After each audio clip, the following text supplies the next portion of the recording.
We have continuing coverage tonight of the ongoing war between Russia and Ukraine, as President Trump has set a deadline for the two countries to reach a ceasefire deal. Our Philip Ward spoke with a national security expert tonight. So, Philip, does he believe an agreement will be reached? Well, Mike, when it comes to negotiations between the United States and Russia, Dr. Fred Hoffman says the result will depend primarily on two things, both of which he teaches in his classes at Mercyhurst University, one being pressure points or factors pushing towards a desired outcome, and the second being something called analytical biases. One of the biggest analytic biases people have is what they call mirror imaging, right? Here's what I would do. And we have to be careful as Americans to think, here's what I would do, because their calculus is very different than ours, right? So, do we get a deal? We may go in thinking we've got great terms for a deal, but the thing is, their calculus may be very different. Their perspective may be very different. Their needs, their desires may be are very different.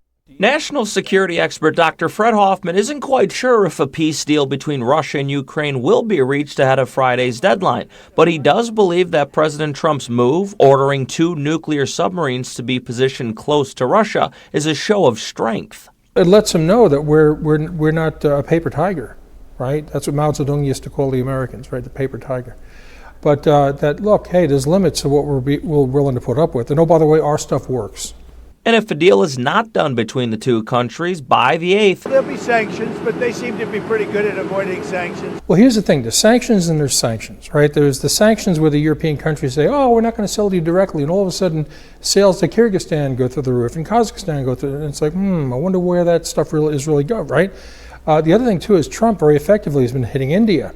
Because the Indians, that's where the Russians are selling a lot of their oil. That's where the Russians are doing a lot of their illicit trading. And Trump's like, all right, in India, you're going to pay for it too. So I think that the Trump administration is correct in selectively hitting the pressure points of the Russians to really have an effect, an impact.